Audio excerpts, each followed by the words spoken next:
Anak-anak zaman sekarang begitu lahir langsung kenal gadget. Dari mulai bangun tidur sampai tidur lagi scrolling terus.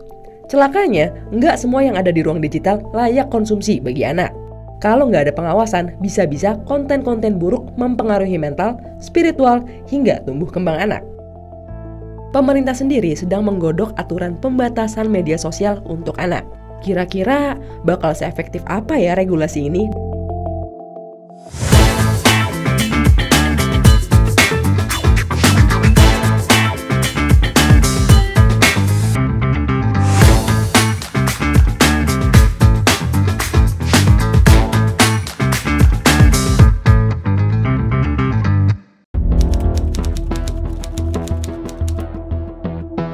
Wacana pembatasan usia pengguna media sosial pertama kali muncul usai Presiden Prabowo Subianto menggelar rapat bersama Menteri Komunikasi dan Digital Mutia Hafid pada Senin 13 Januari lalu. Mutia juga mengatakan akan segera mengeluarkan aturan pemerintah terkait wacana ini sambil menunggu penyusunan undang-undang. Sebetulnya ini masih nanti ya kita inginnya kita pelajari dulu betul-betul, tapi pada prinsipnya gini, sambil menjembatani aturan yang lebih ajak, pemerintah akan mengeluarkan aturan pemerintah terlebih dahulu, gitu. Sambil kemudian kajian yang terkait dengan perlindungan anak lebih kuatnya lagi, yang memang tidak bisa di ranah kementerian karena harus melibatkan DPR, itu juga kita akan siapkan. Tujuan utamanya untuk melindungi anak-anak dari konten yang tidak pantas, mulai dari kekerasan, perundungan siber, hingga kekerasan seksual secara daring. Terkait hal terakhir, kondisinya sudah dalam tahap yang mencemaskan. Menurut data Kementerian Pemberdayaan Perempuan dan Perlindungan Anak, Indonesia menjadi 10 negara teratas dengan kasus kekerasan seksual anak online tertinggi sejak 2005. Intervensi dalam ruang digital menjadi sangat krusial, terutama melalui regulasi kebijakan yang menjamin perlindungan anak. Wacana yang digulirkan pemerintah ini juga disambut baik oleh DPR. Wakil Ketua DPR RI Sufmi Dasko Ahmad mengatakan, DPR sedang mengkaji pembatasan media sosial bagi anak-anak bersama dengan pihak pemerintah. Mulai dari segi dampak pembatasan media sosial hingga berkaca pada kebijakan serupa di beberapa negara. Ya, kita waktu itu memang mendengarkan ide itu dan sempat kita ngobrol-ngobrol. Tapi sebelum kita sempat kaji, karena di beberapa negara itu memang ada pembatasan usia.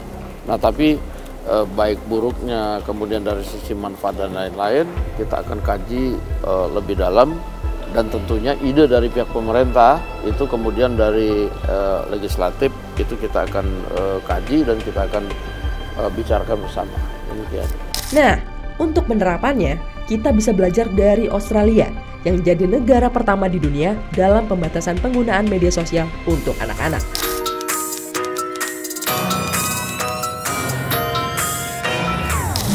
Senat Australia mengesahkan aturan pelanggaran penggunaan medsos untuk anak di bawah 16 tahun pada 28 November 2024 lalu. Kebijakan tersebut resmi diuji cobakan mulai Januari 2025 ini. Negara-negara Eropa seperti Inggris, Norwegia, hingga Jerman sebenarnya juga sudah membatasi penggunaan media sosial untuk anak-anak, namun dengan pendekatan yang lebih lunak seperti pengaturan privasi, penyaringan konten, hingga persetujuan orang tua saat anak mereka membuat akun. Sedangkan langkah yang diambil Australia bisa dibilang lebih ekstrim, dengan melarang total penggunaannya untuk anak-anak. Dalam dinamika keluarnya aturan ini, Perdana Menteri Anthony Albanese mengatakan bahwa undang-undang ini diperlukan untuk melindungi anak muda dari bahaya media sosial. Sesuatu yang juga disuarakan oleh banyak kelompok orang tua. Studi yang dilakukan Queensland University of Technology mengungkapkan, penggunaan handphone dalam waktu yang berlebihan akan membuat pengguna tidak produktif dan cepat lelah. Para ilmuwan percaya bahwa penggunaan smartphone yang berlebihan bisa menimbulkan perilaku obsesif, seperti ketergantungan hingga mengarah pada depresi. Beberapa platform yang dibatasi sirkulasinya meliputi Snapchat, TikTok, Facebook, Instagram, dan X. Senat Australia sepakat bahwa pembatasan media sosial berjalan paling tidak selama 12 bulan dan mereka akan memberikan sanksi sekitar 50 juta Australian dollar kepada perusahaan teknologi yang melanggar undang-undang tersebut. Efektivitas undang-undang ini dalam jangka panjang emang masih perlu dievaluasi. Namun, hal ini menjadi sebuah terobosan untuk melindungi anak-anak dari dampak negatif di ruang digital.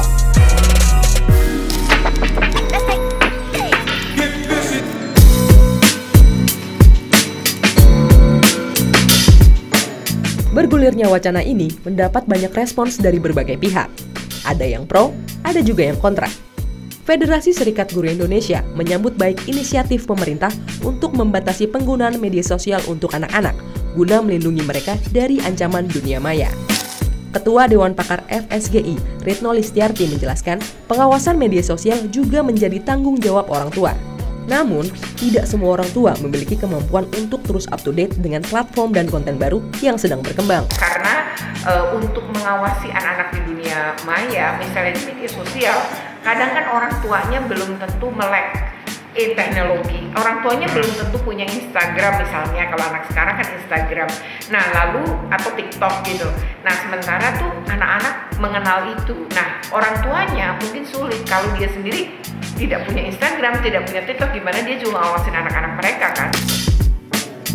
Sedangkan Ketua PBNU Yahya Khalil Stakuf atau Gus Yahya sedikit keberatan dengan wacana pembatasan medsos untuk anak-anak. Menurutnya, media sosial adalah sebuah realitas dan sudah menjadi bagian hidup dari masyarakat modern. Hal itu karena media sosial menjadi saluran untuk berkembang dan berekspresi. Jika pemerintah ingin membatasi penggunaan media sosial untuk anak-anak, maka perlu dipikirkan alternatif versi positifnya, agar anak-anak Indonesia nggak kudet. Nah sekarang bagaimana caranya kita menciptakan alternatif gitu. Karena kan anak-anak kita itu nanti akan masuk ke dunia itu juga gitu. Kalau mereka kita asingkan dari dunia itu misalnya, ya nanti mereka masuk dengan tergagap-gagap gitu. Nah, bagaimana kita mengkreasi sesuatu. Jadi jangan cuma menghindarkan, tapi membuat alternatif.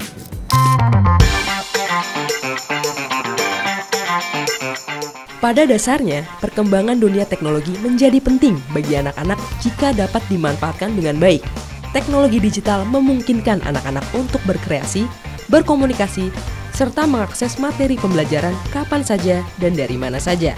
Namun, peran orang tua juga sangat diperlukan untuk menuntun dan mengawasi tumbuh kembang anak, terutama dalam mendapatkan informasi yang tidak terkendali di dunia maya. Memberikan yang terbaik bagi anak memang hal yang wajib, namun menjadi orang tua yang bijak tidak kalah penting.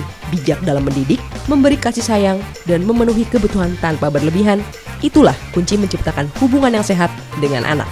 Sayang anak, sayang anak, sayang anak.